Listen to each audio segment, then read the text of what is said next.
राधा वल्लभ श्री हरिवन, राधा वल्लभ श्री हरिवन। ओम श्री परमात्मने नमः। श्री गणेशाय नमः।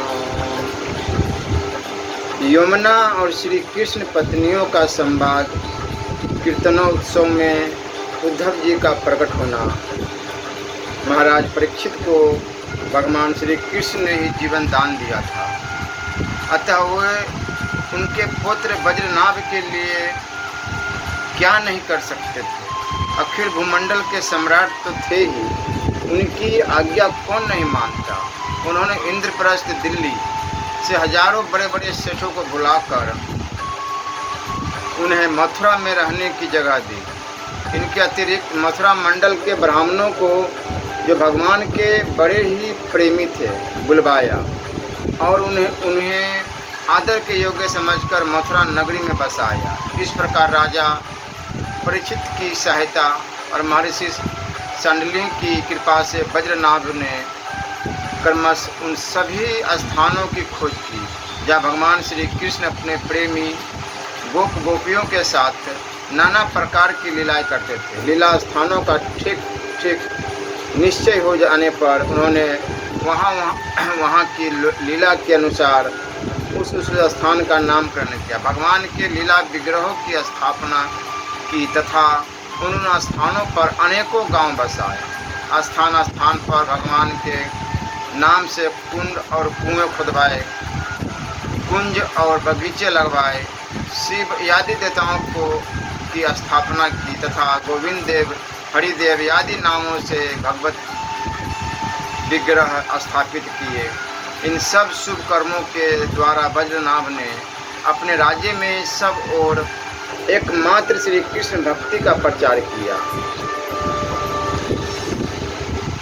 और ऐसा करके वे बड़े ही प्रसन्न हुए। उनके जनों को भी बड़ा आनंद था। वे सदा भगवान के मधुर गान तथा लीलाओं के कीर्तन में संलग्न हो परमानंद के समुद्र में डूबे रहते थे और सदा ही वज्रनाभ के राज्य की प्रशंसा किया करते थे। एक दिन की बात है, भगवान श्री कृष्ण की 16,000 रानियां यमुना के तट पर स्नान के लिए गई। वे सभी निरंतर भगवान की विरह वेदना से व्याकुल रहती थी। यमुना जी वे भगवान की पत्नी थी, पर उन पर भगवान के वियोग का कुछ असर न था। श्री कृष्ण की पत्नियों ने देखा यमुना जी बहुत प्रसन्न है, उनके अंदर से आनंद की लहरें उठ रही है। सौत की यह प्रसन्नता देखकर वीरानियों के मन में डाह नहीं हुई। कोई सरल भाव से पूछ बैठी। श्री कृष्ण की रानियों ने कहा, बहन कालिंदी, जैसे हम सब श्री कृष्ण की धर्म पत्नी है, वैसे तुम भी तो हो। हम तो उनकी विरहाग्नि में जली जा रही है। उनके वियोग दुख से हमारा हृदय व्यथित हो रहा है, किंतु तुम्हारी यह स्थिति नहीं है। तुम प्रसन्न हो, इसका क्या कारण है? कल्याणी, कुछ बताओ तो सही। उनका प्रश्न सुनकर यमुना जी हंस पड़ी। साथ ही यह सोचकर कि मेरे प्रियतम की पत्नी होने के कारण ये भी मेरी ही बहिनें हैं, पिघल गई। उनका हृदय दया से द्रवित हो उठा। अतः वह इस प्रकार कहने लगी। यमुना जी बोली, अपनी आत्मा में ही रमन करने के कारण भगवान श्री कृष्ण आत्मा राम है और उनकी आत्मा है श्री राधा जी। मैं दासी की भांति राधा जी की सेवा करती रहती हूँ। अवश्य ही उनकी सेवा का यह फल है कि मैं प्रसन्न हूँ। उनकी दासता के प्रभाव से ही विरह शोक मुझे छू भी नहीं सकता। भगवान श्री कृष्ण की जितनी भी रानियाँ हैं, सब की सब श्री राधा के ही अंश का विस्तार है। भगवान श्री कृष्ण और राधा सदा एक दूसरे के सम्मुख है। उनका परस्पर नित्य संयोग है। इसलिए राधा के स्वरूप में अंशज विद्यमान जो श्री कृष्ण की अन्य रानियाँ हैं, उनको भी भगवान का नित्य संयोग प्राप्त है। श्री कृष्ण ही राधा है और राधा ही श्री कृष्ण है। उन दोनों का प्रेम ही बंसी है तथा राधा की प्यारी सखी चंद्रावली भी श्री कृष्ण चरणों के नख रूपी चंद्रमाओं की सेवा में आसक्त रहने के कारण ही चंद्रावली नाम से कही जाती है। श्री राधा और श्री कृष्ण की सेवा में उसकी बड़ी ही लालसा, बड़ी लगन है, इसलिए वह कोई दूसरा स्वरूप धारण नहीं करती। मैंने श्री राधा में ही रूपमणि यादि का भी समावेश देखा है। यह सब तरह से निश्चिंत बात है कि तुम लोगों का श्री कृष्ण से वियोग नहीं हुआ है, किंतु तुम इस रहस्य को इस रूप में जानती नहीं हो, इसलिए इतनी व्याकुल हो रही हो।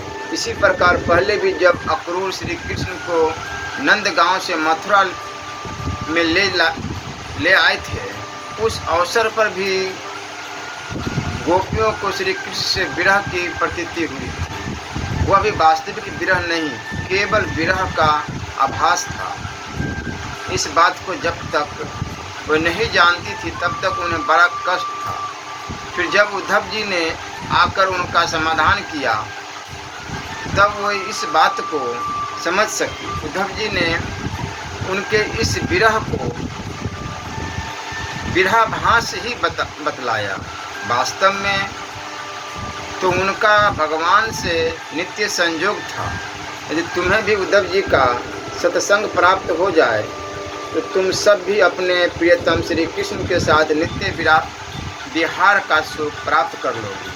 सूत जी कहते, ऋषिगण जब उन्होंने इस प्रकार समझाया तब श्री कृष्ण की पत्नियां सदा प्रसन्न रहने वाली यमुना जी से पुनः बोली। उस समय उनके हृदय में इस बात की बड़ी लालसा थी कि किसी उपाय से उद्धव जी का दर्शन हो जाए, जिससे हमें अपने प्रियतम के नित्य संयोग का सौभाग्य प्राप्त हो सके। श्री कृष्ण पत्नियों ने कहा, सखी तुम्हारा ही जीवन धन्य है, क्योंकि तुम्हें कभी भी अपने प्राणनाथ के वियोग का दुख नहीं भोगना पड़ता। जिन श्री राधा जी की कृपा से तुम्हारे अभीष्ट अर्थ की सिद्धि हुई है, उनकी अब हम लोग भी दासी हुई, किंतु तुम अभी कह चुकी हो कि उद्धव जी के मिलने पर ही हमारे सभी मनोरथ पूर्ण होंगे। इसलिए कालंदी अब ऐसा कोई उपाय बताओ जिससे उद्धव जी भी शीघ्र ही मिल जाए। सूत जी कहते, श्री कृष्ण की रानियों ने जब यमुना जी से इस प्रकार कहा तब वह भगवान श्री कृष्ण चंद्र की 16 कलाओं का चिंतन करती हुई उनसे कहने लगी, उद्धव जी भगवान श्री कृष्ण के मंत्री थे। जब भगवान अपने परम धाम को पधारने लगे तब उन्होंने मंत्री उद्धव से कहा, उद्धव साधना करने की भूमि है बद्रिका आश्रम, अतः साधना करने की भूमि बद्रिका आश्रम, अपनी साधना पूर्ण करने के लिए तुम वहीं जाओ। भगवान की इस आज्ञा के अनुसार उद्धव जी इस समय अपने साक्षात स्वरूप से बद्रिका आश्रम में विराजमान है और वहां जाने वाले जिज्ञासु लोगों को भगवान के बताए हुए ज्ञान का उपदेश करते रहते हैं। साधन की फल रूपा भूमि है ब्रज भूमि, इसे भी इसके रहस्य सहित भगवान ने पहले ही उद्धव को दे दिया था, किंतु वह फल भूमि यहाँ से भगवान के अंतर्ध्यान होने के साथ ही स्थूल दृष्टि से पड़े जा चुकी है। इसलिए इस समय यहाँ उद्धव प्रत्यक्ष दिखाई नहीं पड़ते, फिर भी एक स्थान है जहाँ उद्धव जी का दर्शन हो सकता है। गोवर्धन पर्वत के निकट भगवान की लीला सहचरी गोपियों का विहार स्थली है। वहाँ की लता, अंकुर और बेलों के रूप में अवश्य उद्धव जी वहाँ निवास करते हैं। लताओं के रूप में उनके रहने का यही उद्देश्य है कि भगवान की प्रियतमा गोपियों की चरण रज उन पर पड़ती रहे। उद्धव जी के संबंध में एक निश्चित बात यह भी है कि उन्हें भगवान ने अपना उत्सव स्वरूप प्रदान किया है। भगवान का उत्सव उद्धव जी का अंग है, वे उससे अलग नहीं रह सकते। इसलिए अब तुम लोग वज्रनाभ को साथ लेकर वहां जाओ और कुसुम सरोवर के पास ठहरो। भगवत भक्तों की मंडली एकत्रित करके बीना, बेनु और मृदंग आदि बाजाओं के साथ भगवान के नाम और लीलाओं के कीर्तन, भगवत संबंधी काव्य कथाओं के श्रवण तथा भगवत गुणगान से युक्त सरस संगीतों द्वारा महान उत्सव आरंभ करो। इस प्रकार जब वह उस महान उत्सव का विस्तार होगा तब निश्चय है कि वहाँ उद्धव जी का दर्शन मिलेगा। उद्धव जी ही भली भांति तुम सब लोगों के मनोरथ पूर्ण करेंगे। यमुना जी की बताई हुई बातें सुनकर श्री कृष्ण रानियाँ बहुत प्रसन्न हुई। उन्होंने यमुना जी को प्रणाम किया और वहाँ से लौटकर वज्रनाभ तथा परीक्षित से ये सारी बातें कह सुनाई। सब बातें सुनकर परीक्षित को बड़ी प्रसन्नता हुई और उन्होंने वज्रनाभ तथा श्री कृष्ण पत्नियों को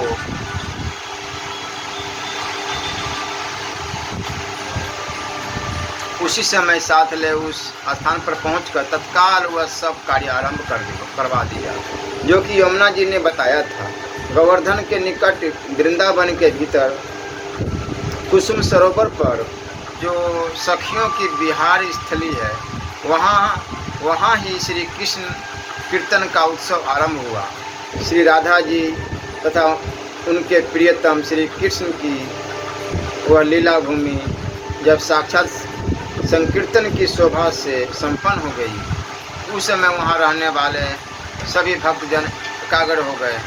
उनकी दृष्टि, उनके मन की वृत्ति कहीं अनन्य न जाती थी।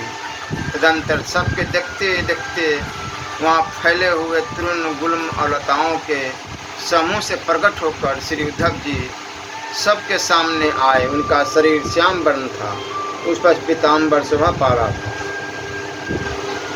वे गले में बनमाला और गुंजा की माला धारण किए हुए थे तथा मुख से बारंबार गोपी वल्लभ श्री कृष्ण की मधुर लीलाओं का गान कर रहे थे। उद्धव जी के आगमन से उस संकीर्तन उत्सव की शोभा कई गुना बढ़ गई।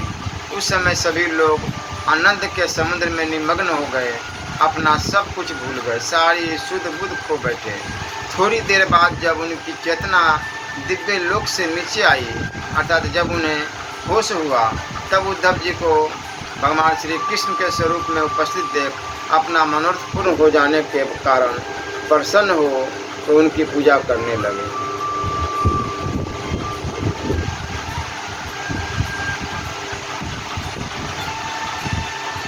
जिनका स्वरूप सच्चिदानंद घन है, जो अपने सौंदर्य और मर्यादा से गुणों से सबका मन अपनी ओर आकर्षित कर लेते हैं और सदा सर्वदा अनंत सुख की वर्षा करते रहते हैं, जिनकी शक्ति से इस विश्व की उत्पत्ति, स्थिति और प्रलय होते हैं। उन भगवान श्री कृष्ण को हम भक्ति रस का आस्वादन करने के लिए नित्य निरंतर प्रणाम करते हैं। निमिषारण्य की क्षेत्र की बात है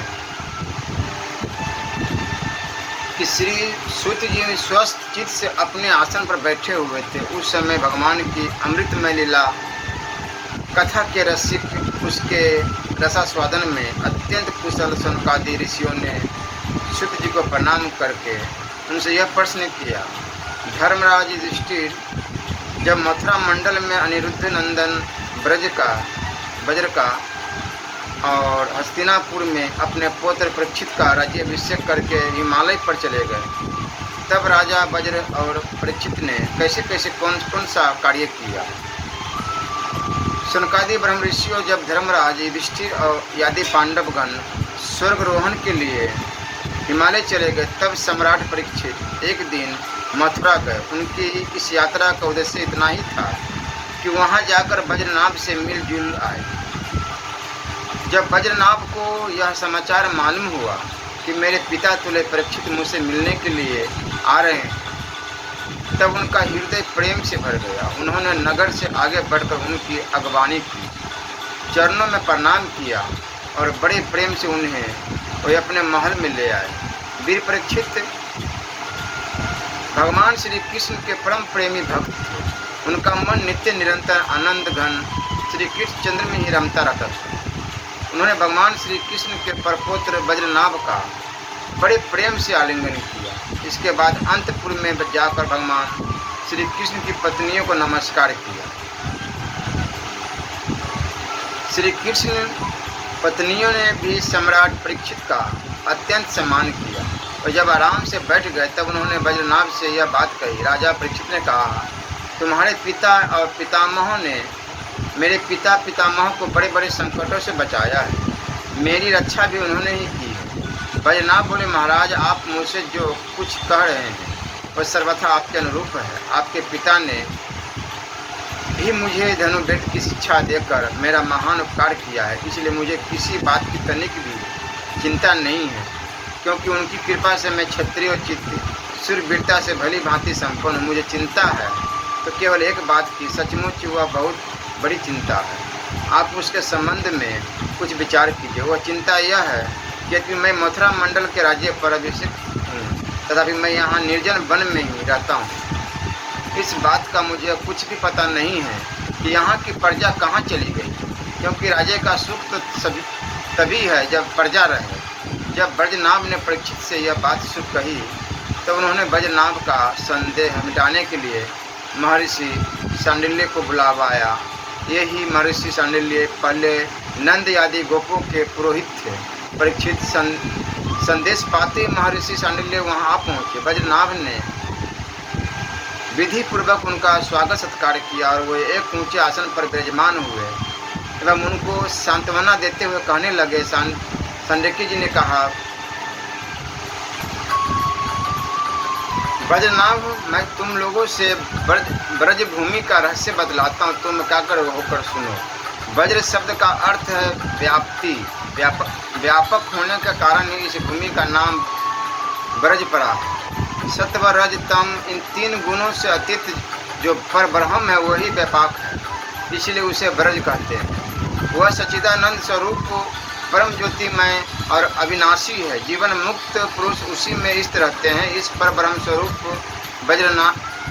ब्रजधाम में नंद नंदन भगवान श्री कृष्णचंद्र का निवास है। उनका एक एक अंग सच्चिदानंद स्वरूप है, वह आप्तकाल है, काम है। प्रेम रस में डूबे हुए रसिक जन ही उनका अनुभव करते हैं। काम शब्द का अर्थ है कामना, अभिलाषा। ब्रज में भगवान श्री कृष्ण के वांछित पदार्थ गौए, ग्वाल बाल, गोपिया और उनके साथ लीला बिहारी आदि सब के सब यहाँ नित्य प्राप्त है। इसी से श्री कृष्ण को आप्त काम कहा गया। भगवान श्री कृष्ण की यह रहस्य लीला प्रकृति से परे है। वही जिस समय प्रकृति के साथ खेलने लगते हैं उस समय दूसरे लोग भी उनकी लीला का अनुभव करते हैं। प्रकृति के साथ रहने वाली लीला में ही रजोगुण, सत्वगुण और तमोगुण के द्वारा सृष्टि, स्थिति और प्रलय की प्रतीति होती है। इस प्रकार यह निश्चय होता है कि भगवान की लीला दो प्रकार की है, एक वास्तविक और दूसरी व्यवहारिक। वास्तविक लीला जो स्वसंवेद है उसे स्वयं भगवान और उनके रसिक भक्तजन ही जानते हैं। जीवों के सामने जो लीला होती है वह व्यवहारिक लीला है। वास्तविक लीला के बिना व्यवहारिक की लीला नहीं हो सकती, परंतु व्यवहारिक लीला का वास्तविक लीला के राज्य में कभी प्रवेश नहीं हो सकता। तुम दोनों भगवान की जिस लीला को देख रहे हो यह व्यवहारिक की लीला है। यह पृथ्वी और स्वर्ग आदि लोक इसी लीला के अंतर्गत है। इसी पृथ्वी पर यह मथुरा मंडल है,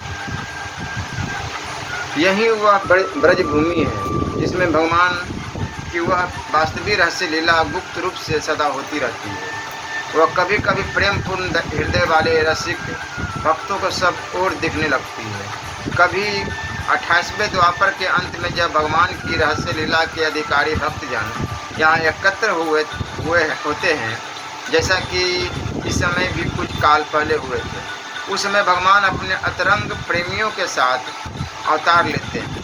उनके अवतार का यह प्रयोजन होता है कि रहस्य लीला के अधिकारी भक्तजन भी अंतरंग परिकरों के साथ सम्मिलित होकर लीला रस का आस्वादन कर सके। इस प्रकार जब भगवान अवतार ग्रहण करते हैं उस समय भगवान के अभिमत प्रेमी देवता और ऋषि आदि भी सब ओर अवतार लेते हैं। अभी अभी जो अवतार हुआ था उसमें भगवान अपने प्रेमियों की अभिलाषाएं पूर्ण करके अब अंतर ध्यान हो चुके हैं। इससे यह निश्चय हुआ कि यहाँ पहले 3 प्रकार के भक्तजन उपस्थित थे।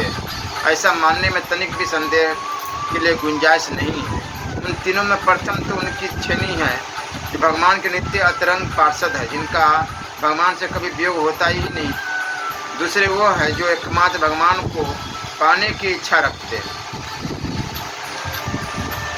उनकी अतरंग लीला में अपना प्रवेश चाहते हैं। तीसरी श्रेणी में देवता आदि है। इनमें से जो देवता आदि के अंश से अवतीर्ण हुए थे उन्हें भगवान ने